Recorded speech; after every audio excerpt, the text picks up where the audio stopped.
Video game sound design is way more advanced than you would think. Just listen to this Bamsters podcast and you will know that it baffles the speakers right away. Okay, Drac. Since White Noise Trash is your endeavor, please, sir, do the intro. Yeah, there we go. All right, and welcome back to the interview segment. This time around, I'll be joined by Bam Havoc, and our guest today is CCP WhiteNoiseTrash. Welcome. We have a very special guest for you guys today. Yes, CCP WhiteNoiseTrash. Yeah, on the line from Chile, Poland. Hey, dude, I'm in England, man. It's not exactly warm here either. Nah, it's not warm anywhere. Well, I guess all across Europe. Well, okay, San Diego's out of that equation. It's cold everywhere in Europe these days, I suppose. It's global warming, dude. It's global warming. Global winter. Winter coming. Global winter. I think they tried that with Day After Tomorrow. It failed, didn't it? That was another one of those post-apocalyptic crazy movies that, I think people who just like, what do they call it, disaster porn go to watch, but it's not something that I think has ever really found a real target audience. But actually, it's one of the video game genres that I find there's a lot of games about post-apocalyptic, but to me, I'm still missing the one post-apocalyptic game where it's actually something that I would find realistic, like, let's say, collapse of just society where I am, or winter would come, or something like that. They're all either there's zombies or special armor or something like that. So, Global Winter could be a good game, yeah. Well, the Division had an interesting thing that they were doing a little bit with winter, and the mechanic they were doing in New York City with the virus that had spread through there. I didn't play it, so actually I don't know, but you might be right. Well, hang on. I'm thinking winter special suits. I'm pretty sure this guy worked on Dust 514. Well, yeah, I did a little bit, very little though. But I did work on Dust 514. Choose your words carefully, son. You sit within the presence of a beloved veteran of the game. Beloved veteran. Also salty, also crusty. I was also there the day that they announced that it was cancelled. Mate, don't even get me started, right? Seriously. I swear, there was adverts on the forums, right, saying get your booster packs in, all this stuff, ready for the great announcement for Dust 514, and the great announcement was it was cancelled. Everyone had spent money on the booster packs. Yeah, also Dirty. There was at the usual FanFest convention that they had, Dust 514 was announced as a normal thing, as they normally would during that convention, and you could get Dust 514's tattoos and stuff at the convention. Did someone get a tattoo? Yeah. The people did that every year. People got like Eve Valkyrie tattoos, Eve Online tattoos, Dust 514 tattoos. You could get a Dust 514 tattoo, and somebody, like, rumor was that there was a bunch of people who had that right before the Dust 514 keynote, just so that they could go listen to that. And then at the keynote, they announced that they were canceling Dust 514 and they would call it something else and progress into a different project. And some people seriously left the convention, which I totally understand. But it was poor planning. Believe it or not, I actually watched it on the internet. Thank you very much, Twitch. God thank Twitch. Now, I didn't get to see people stand up and walk out. All I got to see was the main stage, and I tell you what, I was not impressed that day, sir. No, it's that one could have been handled better, I'd say. But I get Dust 514 was a kind of a weird project for CCP, I suppose. It was, yes. It had some great things in it. I was always very impressed by what it could do technically, but I guess when you make a first-person shooter, especially at that era when it was made, you're at that moment you were just competing straight up with Battlefield and Call of Duty. Like, no other game mode was available. Like today, you could survive today if you made a battle royale game like PUBG and so on. But back then, if you made a first-person shooter, you were seriously competing against those two games, and you had to be a very high-level game with a little bit with more to offer in the shooting department rather than being a game that could be connected to EVE Online, which, by the way, already was a pretty niche game. Believe it or not, I actually played it in the interim between Battlefield 3 and Battlefield 4 and the movement from the PS3 to the PS4. I played on the interim quite a few times. I'd actually switch off Battlefield 3 just to play Dust 514, and then I'd go from the PS4 and Battlefield 4 to Dust 514. Very interesting. It was just how the game kept pulling you back in, believe it or not. And I know I haven't dragged you here to discuss Dust 514, no. But for me, that game, it just kept me coming back. I know the graphics were terrible. I know the forums were more toxic than Dota forums. I know that, but I tell you what, it was something about the entirety of it all. The sum of all its parts were greater than what CCP had actually anticipated, and I think that's what they've lost on the way. They've lost some of that soul, but we shall wait and see. Project Nova is full steam ahead, and I'm glad to hear it. Dust 514 2.0, which is coming along very nicely, I believe. Yeah, so I've heard. So go get your Project Nova tattoo. Nope. Yeah, Project Nova. Nope. After hearing Cujo Sound say the fact that it was people getting Valkyrie tattoos and Dust 514 tattoos and Legion tattoos, I'm like, yeah, I'm not gonna do that.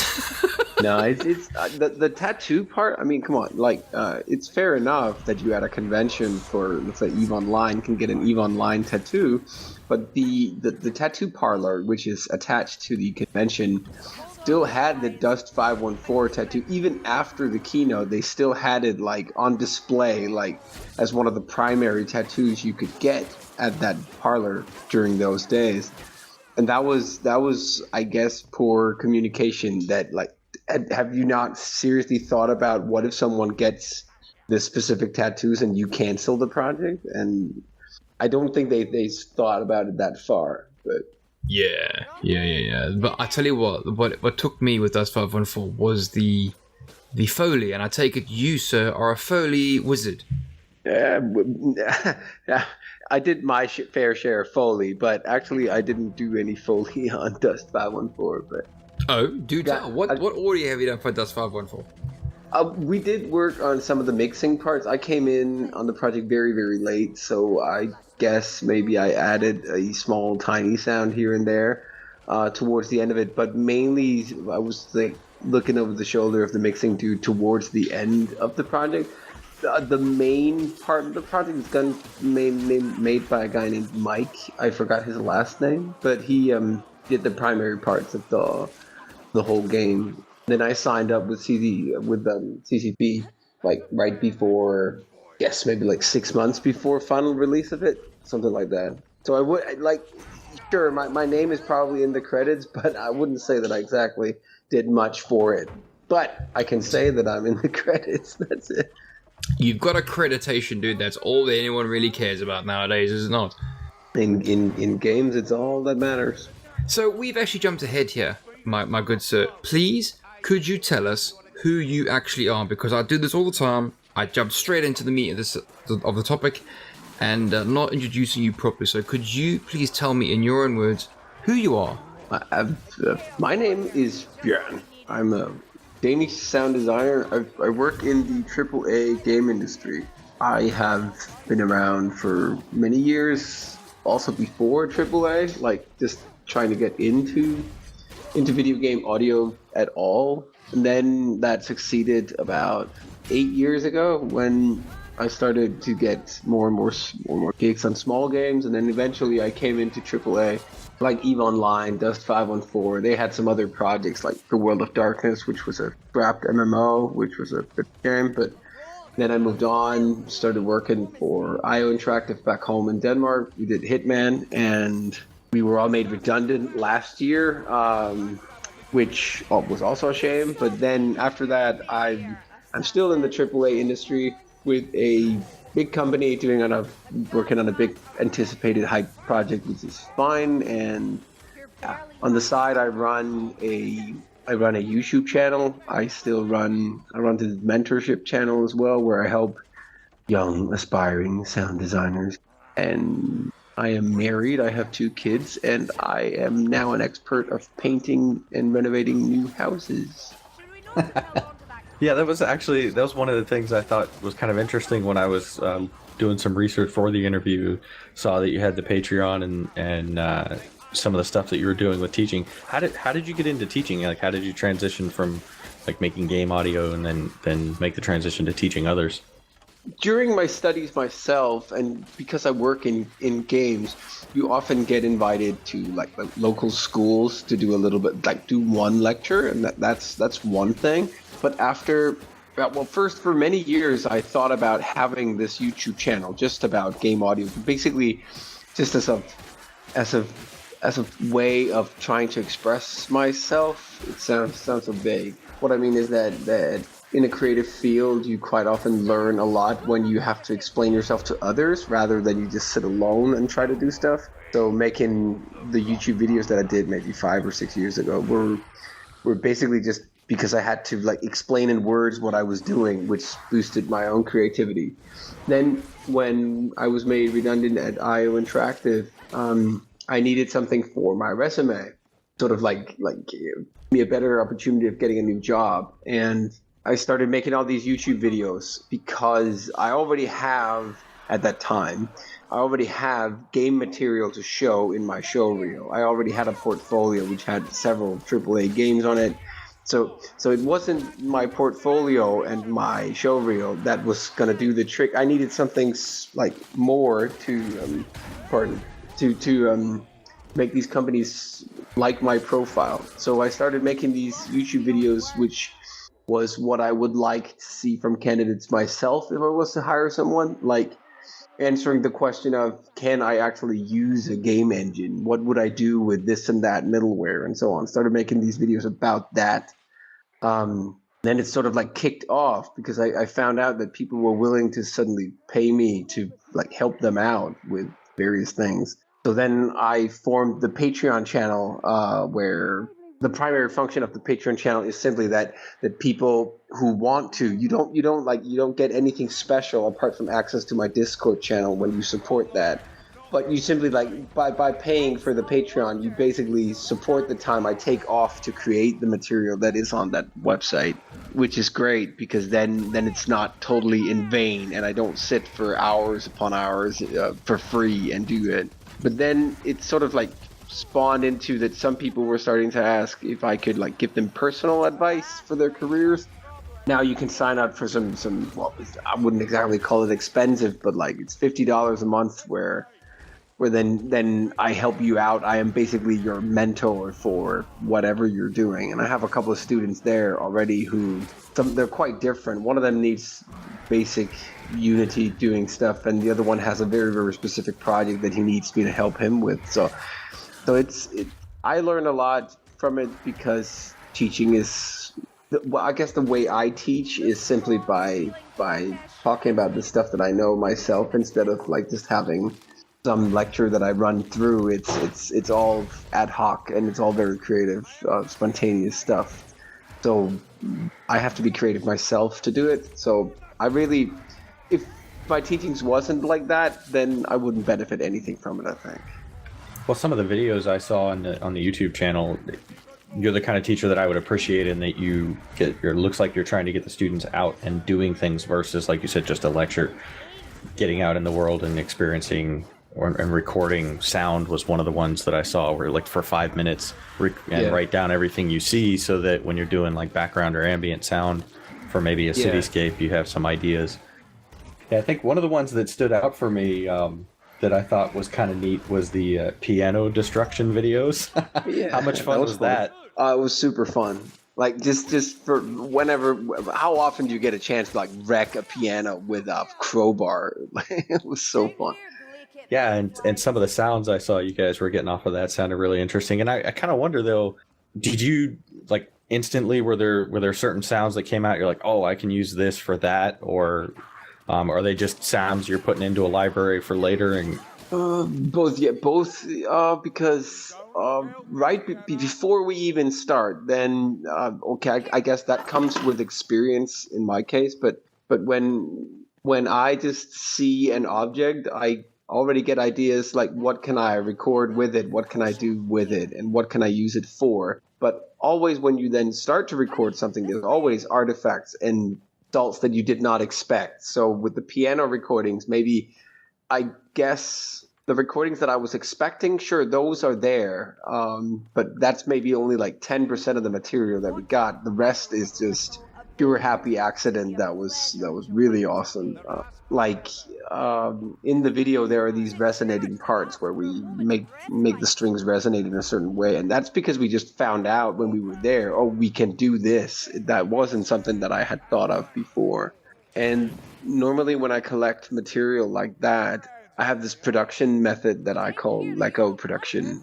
I always consider everything, every sound that I record, and every sound that I build in my personal library. I simply just consider it like Lego blocks in this other like bigger construction thing that I need later when I need to design a sound. So either the sound that comes out of it, either I can use it straight away, or I name it so that I will know what to look for when I'm looking in my library. It could be like something really stupid like Dark Hellscape Thud Special Edition Dark Resonating something. And then those are kind of like standard keywords that I look for in my library when I need. So the piano recordings, they're all over already in some of the stuff that I've been doing for this AAA project I'm working on now. So if you have to design a sound and you don't already have something for it, can you talk a little bit about your process for how you might go about figuring out how to get a sound like that? I know G and I talked to an audio developer, I think it was last year, I think. Tony Porter, he worked on Sword Coast Legends, and he was talking about how he was listening to his dogs eat one time, and that gave him the idea to like record them just like chewing it at flesh and bones of like chicken meat or something like that for sounds in a game. So if you have to design a sound but you don't already have something, how do you come up with that? If I don't have any already, if I have no idea, or let's say the task is a sound that doesn't come natural, and you have to design, let's say, the core of it. It's different because if let's say you need to design a regular gun, then everybody knows what a gun should normally sound like, then you can always work around that. But let's say you're looking for some special monster and you don't know what type of they have or whatever, then I would probably that's also, I guess, with experience, because if you ask me and watch me do it, it'll probably look like I'm doing something that I have no clue of how to do, and it'll make me look like I'm just goofing around, and then the result is something that was just happy and a happy accident. But I guess I would seriously just do that, like just fool around or record something that I think might give me a result, and then maybe combine all that together. Or in the case of the dog, maybe not a dog because I don't have a dog, but it could easily be my daughter that makes a noise that I then find out, oh yeah, that noise could be combined with something else. It doesn't have to be her or the object at my house that does that sound, but maybe it inspires me and makes me wonder, or gives me an idea to, oh, if I go out and knock this piece of wood against this other piece of wood, I can do this sound. And then then the whole thing just takes shape from there. As long as you have a core that you're working out from, then the rest is basically just craftsmanship. Kind of reminds me of some of the stories I heard for, I think it was how they did Chewbacca's voice for Star Wars. It was a mix of a few different animals. Yeah, I actually don't remember. I think it's like a walrus and an elephant and a couple of things. I guess that probably there's a core idea of how they want Chewbacca to sound. I don't know. We should ask Ben Bird, but he's like easy to get to interview. I guess they had an idea of what they want, and then they move around that idea until they find what they're looking for, and then they create everything they need by knowing how to deal with those sounds once they have them. So I guess the most difficult part is actually to come up with the idea. Well, and I guess I might have skipped ahead a little bit myself, a little too, asking how you transitioned from making audio for games and into teaching and stuff. How did you originally get into, like, going back to we'll say, high school? You Did you know back in high school that you wanted to work on audio, and was it specifically like game audio that you wanted to work on, or how did you arrive at that point where you started working in the games industry on audio? I've always been I've been a heavy gamer for forever, literally. I don't remember the exact moment when that started, but I have pictures of myself like 3, 4, 5 years old back in mid '80s with what a console was back then. Odyssey 2, Philips G Pack G7000, and so on, or the Game and Watch from Nintendo. And sort of, I've always been a gamer and played video games all my life. But then at some point during my teens, I wanted to be a musician, and I started making electronic music and made a lot of techno and so on. And that was fine. And up towards through high school, I was just a musician, and I actually thought I was going to make a living off being a DJ forever. And then in the beginning of my 20s, of like 2001 or 2-ish, I sort of like found out that sure, I liked the music part, and I was already traveling. Like I was doing pretty well as a musician, but sort of like that maybe I should take it to. It's not because it's better or more attractive or something that I wanted more. But to me, it was more appealing to work in games, and maybe I should take all my skill and talent in making sounds for this music thing that I was already doing, and then transition that, and then become a game sound designer. So in like 2002 or 3-ish, I decided that I'm going to work straight towards a video game sound design job, and that took forever to get into the industry from there. But it was very much a direct career process. Like everything I did, even though I worked on a lot of other things than games, it was all like always considered steps on the way to get into games. There's a game out there currently called Hitman. Yeah. Did you perhaps maybe do something with it?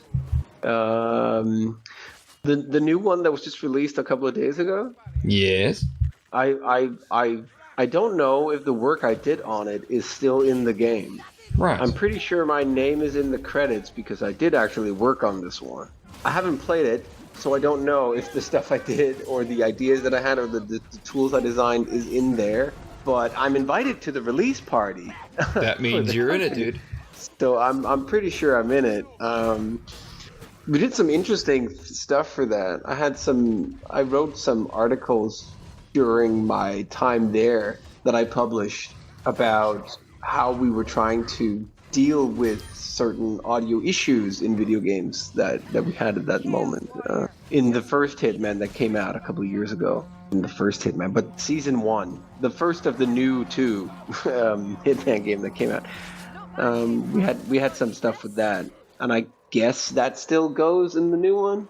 Did you play it? No, God no. The reason why I'm asking is because I'm trying to get someone to sort of convince me to buy and play the game, because I just see it as another Hitman game. You know, when the first Hitmans came out, I was all for it, but then, you know, as with Dust 514, as I mentioned earlier, it just seemed to lose its way. And then they popularized it by the movies and stuff, and first one was cool, second one was, okay, next.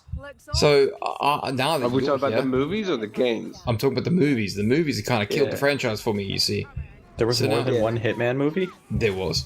Isn't there 2? I think there's 2. The second one is actually better than the first one because it doesn't try to be something that it's not. Like it's ridiculous Hollywood action all the way and has nothing to do with Hitman apart from the character. And it's not that bad. It's pointless action, but yeah. You see, where I disagree with you, I like the first one because you knew what he was all about, and the second one was just, as I thought, pointless action. Yeah, but I was okay. It's not a good movie per se, but I was expecting pointless action when I went in to see it, so I wasn't disappointed. Right. I wasn't disappointed, and sort of like I wasn't expecting a good movie. I wasn't expecting Hitman as in Silent Assassin, which I did when I watched the first one, and there was nothing like Silent Assassin about it. So I guess that's why the second one was more like, oh, okay, I was entertained for 1.5 hours. Cool, move on. Beer or something. Right. The reason why, again, I point this out because Drac and I did an upcoming game segment for the November releases, believe it or not, that are happening this month, and Hitman has been released.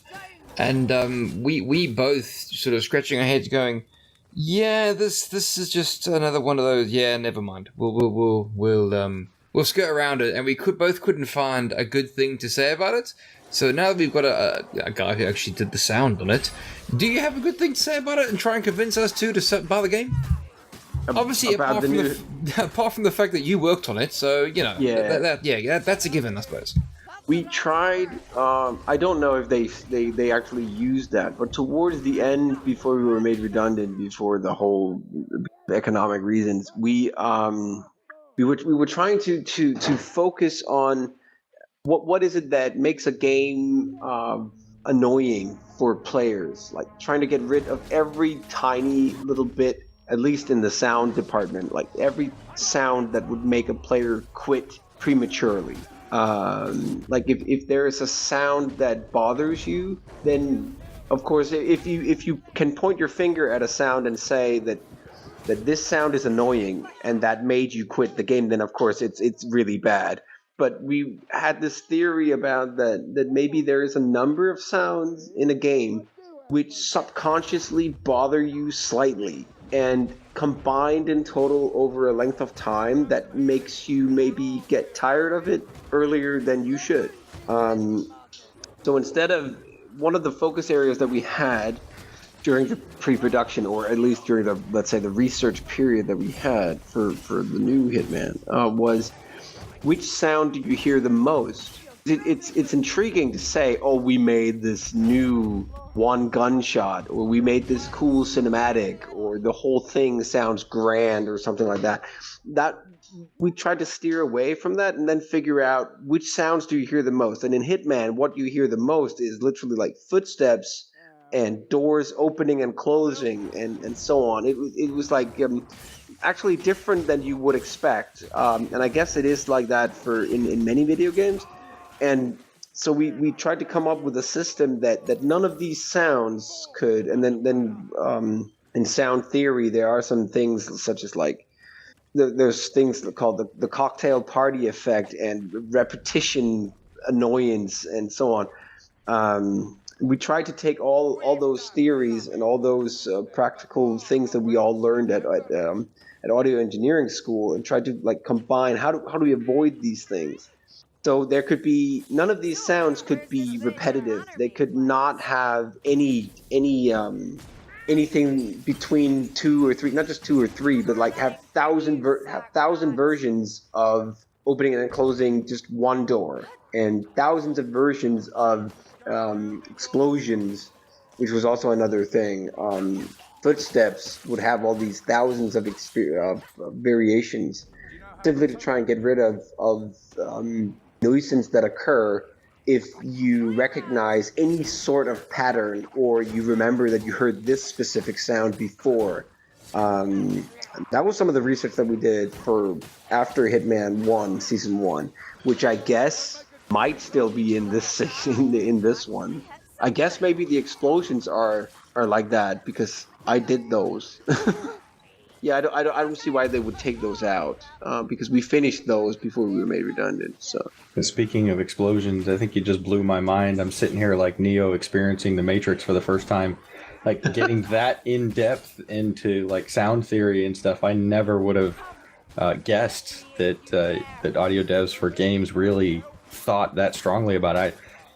From the outside looking in, as just someone who plays games, I guess I just thought you guys would have a list of sound effects that you needed to either develop or record and implement those and tweak those. I never would have thought you guys put that much thought into it.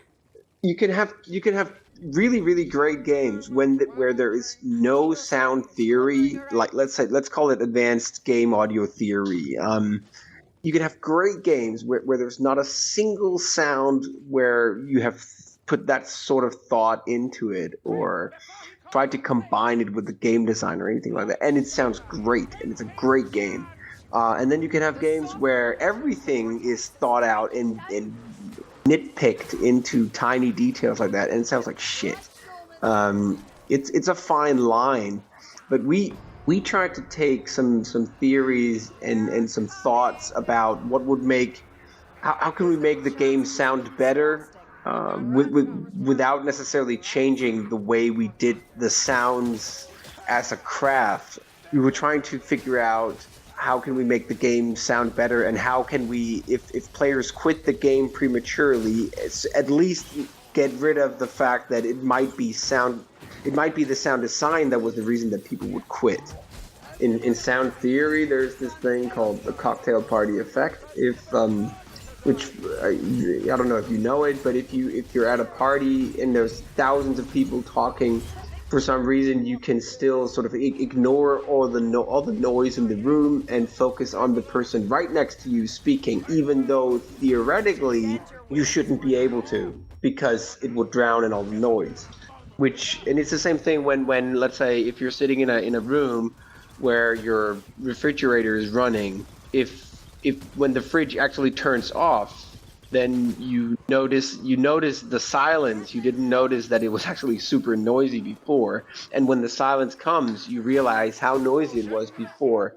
And that's the thing. So if you have a lot of repetition in a video game, then you might start to, especially in footsteps, if they are played all the time.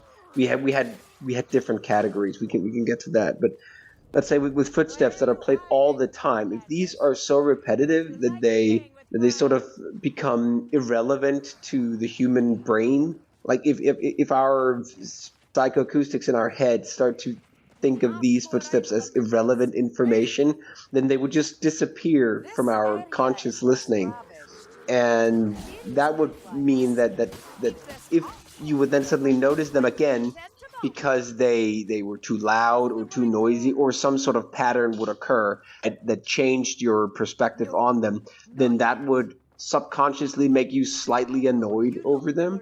And we would try to get rid of that. I even created this scoring system called the nuisance score, where it would be possible for anyone to play the game. And you don't need a reason, but you could point at anything you want and just say, this is annoying. This is a nuisance score 5.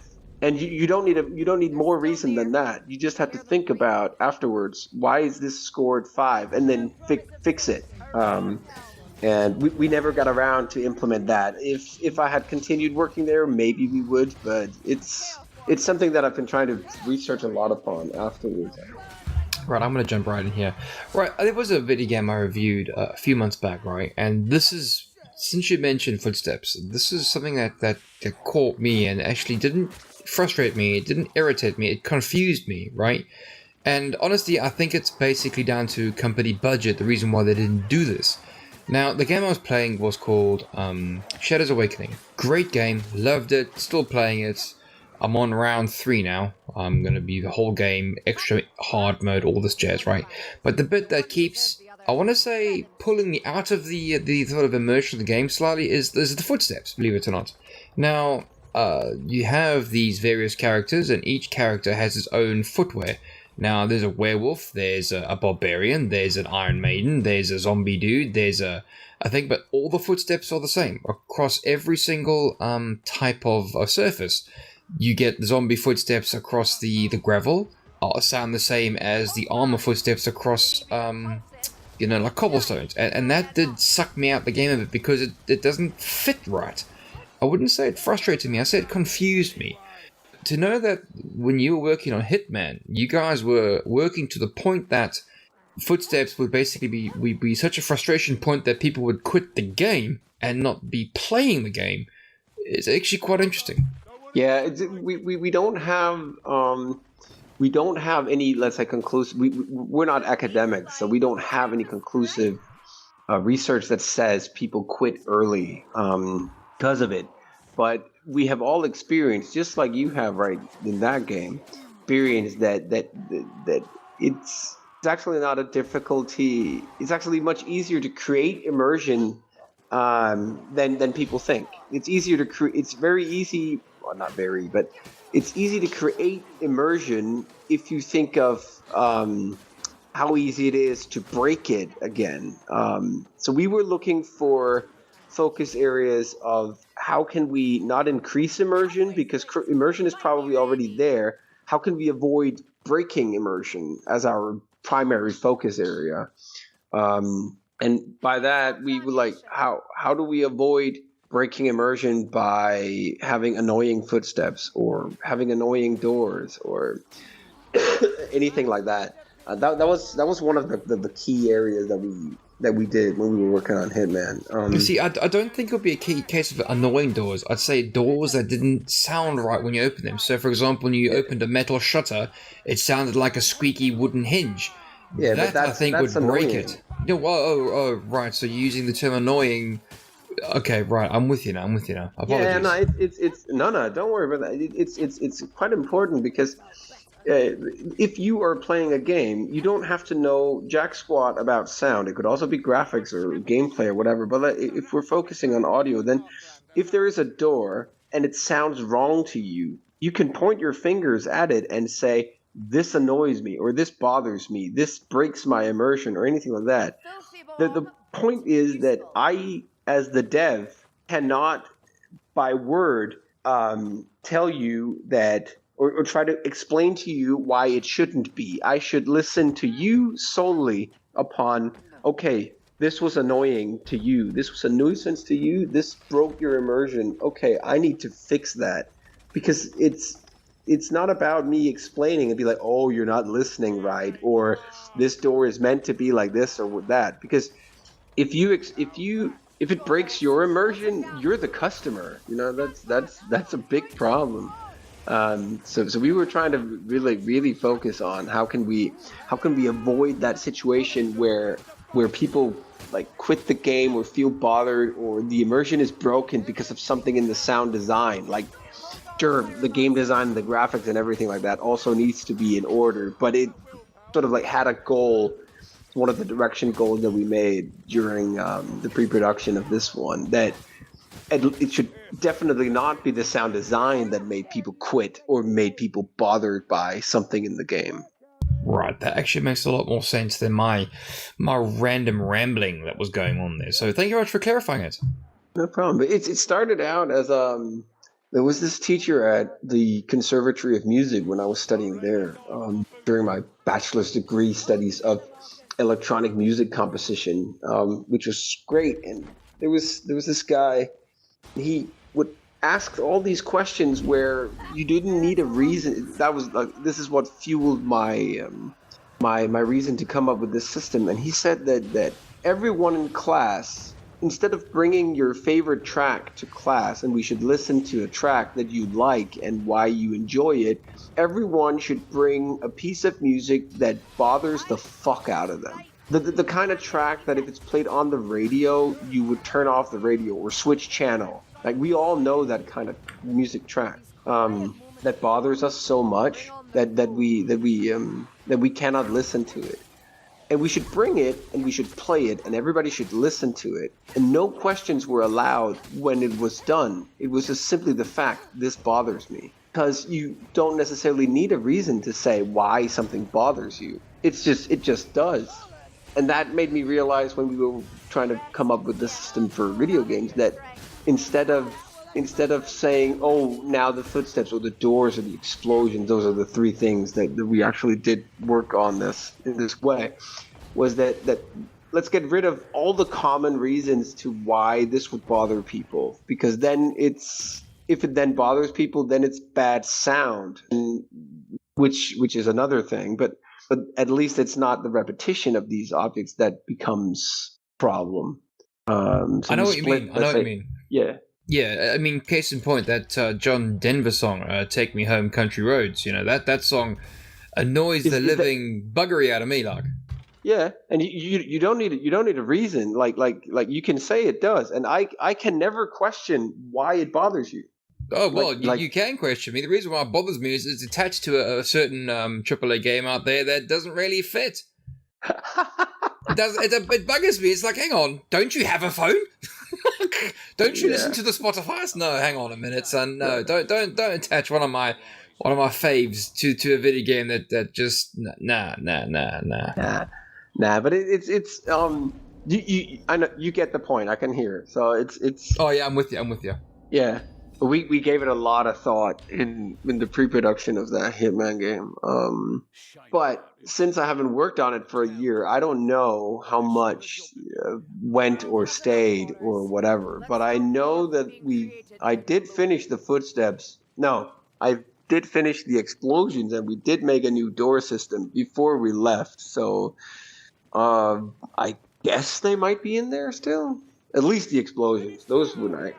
Awesome. So now I know you're into your techno oosh type music, right? So apologies for the sort of I want to say the bastardization of that one, but essentially techno music and me don't get on. I'm more for the rock and heavy metal and death metal sort of thing, right? Everyone's different to their own right?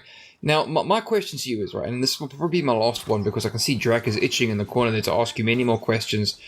EVE Online. There's one particular song that I hold above everything else, and I'm pretty sure you know what the song is. Yeah. Below the Asteroids. Asteroids. There we go. Did you have anything to do with that? That is a good song, man. It really is. It's a quality tune. Who made that song? It's a guy called Jon Haraldsson, which is John Harrison. John Harrelson. Yeah, you could say that. All right. Okay, that is also me speaking the baddest Icelandic ever. Sorry. Yeah. No, but he's a really cool guy. He was the original sound designer and composer for EVE Online back when they started back in 2000. I think they started in 2000 and released in 2003-ish, something like that. And he created the original soundtrack for it. And Below the Asteroids is a mind-blowing good electronic music track, and fits that game so well. It does. And I'm into sort of electronic music, but I tell you what, that song, awesome. Yeah, it is. I agree to that. John was later, when I got hired at CCP, he was still doing sound design, but they had a weird sound department. Not weird as in the people working in the sound department were weird, but the company's attitude toward the sound department was a little obscure because they had an audio director and then this one sound design / audio programmer guy, which was John Harrelson. And he then when I came along, we sort of shifted. So then he was like the programmer and I was the sound designer. And we had our audio director who was also sound designing. We were like combining our skills together. So John was like no longer, he was composing for the game still, but nothing like the original soundtrack where he composed, I don't know how many 50 tracks at the initial release of EVE Online, and then after that he would only like compose one track per release, which was like twice a year. So the original bunch of tracks that he put out for EVE Online, they're really good. Hands down, John, you're awesome. Yeah, John Harrelson, he's awesome. Well, is there some music for some of the games that you've worked on that we might recognize? Something that I did, or yeah, something that you worked on.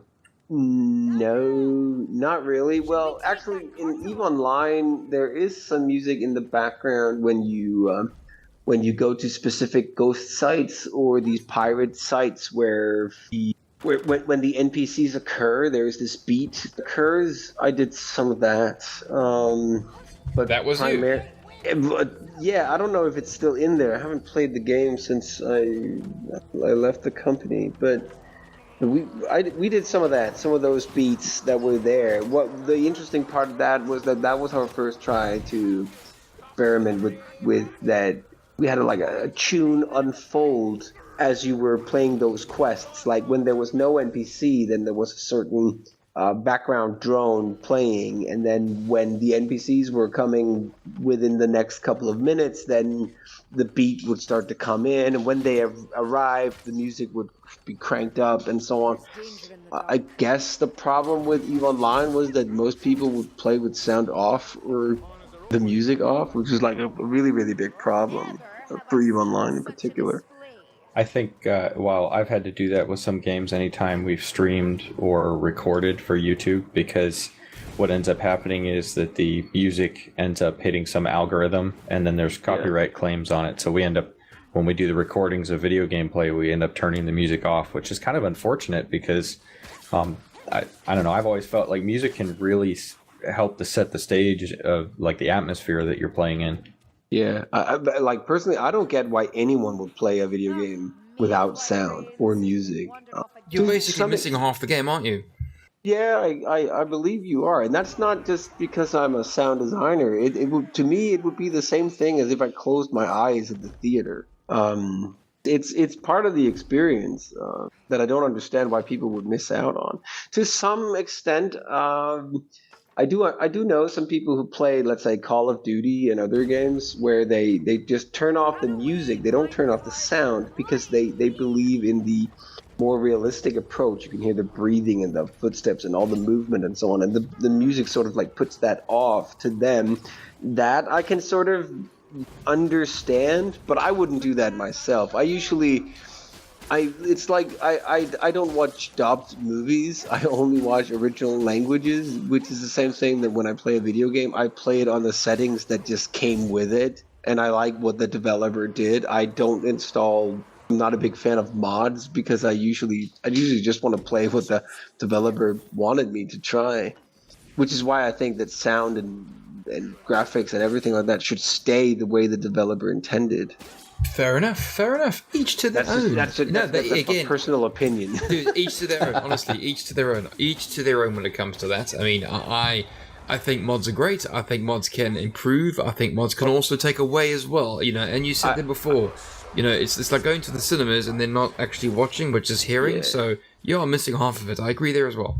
No, I don't say, or I don't believe that mods are bad for your game and that mods cannot bring stuff to your game and so on.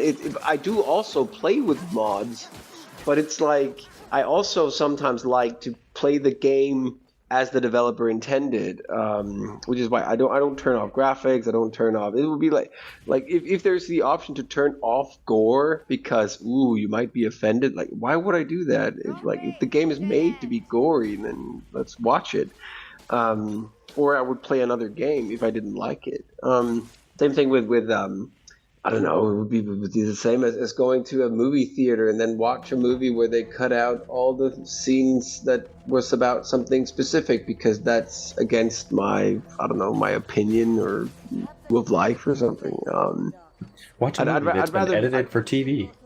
What? Watch a movie that's been edited for TV in the U.S. Oh yeah. Do they actually do that? Cut out specific scenes? They'll cut out scenes so that it can still meet with the rating expectations for a certain rating, and then they also dub over specific words at times. Oh. And it always stands out. You can tell every time they do it. Yeah. I remember, actually, that was when I was a kid, probably 10 to 11 years old. My mom had just started to date her future husband, my now stepfather. They've married for 25 years now, but we were in Sweden where he would live, and we went to this movie rental store back in the day when you were renting actual VHS tapes. Blockbuster, yay! Yay! I think that was pre-Blockbuster's run over in the rest of Europe. So we had something called, I think, Playtime, it was called, or something like that. Anyway, in Sweden, and we wanted to rent the Kevin Costner Robin Hood movie. And the clerk behind the counter told us very nicely that the copy you pick is the family version. Are you sure you want the family version? And we asked, like, what's the family version? And he's like, they cut out all the blood and gory scenes and all the action, basically, so that kids could watch it. And we were all like, why? Like why watch the movie at all then? Like rather wait until you're old enough to see it. And I don't get that. Like, maybe it's a Swedish thing, but they're. Well, hopefully they kept the scene in there with the conversation about cutting his heart out with a spoon. Because it's dull, you twit. It'll hurt more. Yeah, I don't know. Like to me, it's the same thing with video games and other things. Like why would you miss out? I mean, sure thing. If you're deaf, of course you should be able to play video games and get a great experience out of it, which is what actually an interesting debate that I've had at a couple of conventions. Like, why let's say if you put in game designed features which rely on sound design, let's say there's a beep sound whenever an enemy occurs, which gives you an advantage in combat. A deaf person would not get that informant handed to them. So how do you deal with the fact that if you suddenly made a game that was totally reliant on audio, how could deaf people play it? Because of course I believe in that everybody should have access to play the game, but how can you make cool audio features if you are also trying to keep deaf people included in your core audience? Especially in AAA, where you of course obviously don't want to miss out on a huge chunk of players. Not a huge one, but big enough to have an impact. This is quite interesting. So why make audio features at all if you're trying to keep everybody included? Well, that sounds like in place of the audio feature, you could have an option in the menu to turn on like a visual notification. Yeah, that would have to be discussed with UI designers and stuff as well. That would take longer. Yeah, you could, but that would have to be planned very early in in the whole game development process, I suppose. But it's possible. Well, I'm sure that's another rabbit hole we could delve down, but I know we're getting close to the end of the hour here. So, Bam, did you want to ask your favorite question that we ask everybody who comes on the show? Yes. Mr. Cujo Sound, we at the Bampsters have a very particular question we ask all our gentlefolk that come along and regale us with tales. Now, normally, our sovereign lord, cat herder, G-Talk, asks this question, but in his absence, under reference to Article 3, Subtext B, Drac is going to be asking this question. So, there we go. Drac, would you please proceed, sir? I love how I ask if you want to ask the question, you say yes, and then redirect back to me. I can ask the question if you want. Nice. Well, so as Bam was saying, the thing we ask everyone, it's just kind of a fun little thing we do right before we wrap up, but what kind of bacon do you like? How do you like it prepared? And what kind of beverage, be it beer, cider, whiskey, etc., would you pair with said bacon? I like it not super crispy so that it breaks when I take a bite off it, and I don't like it super soft either. With bacon, I prefer lager beer, not too dark, super not watery, not European Pilsner, not watery Budweiser stuff, and probably a liter beer per quarter pound of bacon. Yeah, something like that. I heard shots fired there. Anything but Budweiser. I'm pretty sure I heard shots fired there. Well, you get no complaints out of me for pretty that. sure. I'm sure there's a shell going across my house right now. Woo! Yeah, but that almost seemed beer with bacon. Yeah, that almost seemed a little bit like the Goldilocks of answers, though, which was kind of funny because not too crispy but not too soft, and not too watery, but nah. Okay. So let's say it's kind of like with pasta. It should have a little bit of bite, but not be super soft and not be super hard. I guess with bacon, it's an art form to make it crisp, but not totally black charcoal that goes into a billion pieces as you take the first bite. So bacon done right and a good lager to wash it down with, yeah? Yeah. There we go. And then lots of it. Oh yeah, I mean, what's better than bacon? More bacon. What's better than beer? More beer. So Yeah, exactly. Yeah, many things in life can be solved with bacon. Other things, or should I say, the rest can be solved with beer. So there we go. What's better than bacon? True. Peanut butter with bacon. Oh, yeah. I had a bacon soda back when I was in the States last time. It was horrible. Yeah, not tasty, are they? No, it was like trying to get the bacon flavor into a soda by, I think they like dipping the bacon in chocolate and then doing something with that so that technically there was part of the bacon in the flavor of the soda, but it was mainly just chocolate, and it was just a bad soda. It doesn't sound good, and yet now I feel like I have to track it down and try it. Well, if you're in San Diego, you should go to, I don't know, you could take a drive to LA, right? I could. I don't know that I would just for a soda, but I could. Oh, no. But in Los Angeles, in close to Pasadena, there is a store called Galco's Soda Pop Store. Look it up. It's a decent sized supermarket with only handmade custom soda, no commercial brands. It's awesome. More than 200 different kinds of root beer. Wow. It's an amazing store. I go there every time I'm in LA. Oh, you know what? Next time I'm up in that area, I'm going to have to make a detour and check that out. Pasadena, where exactly? Because now I want to know.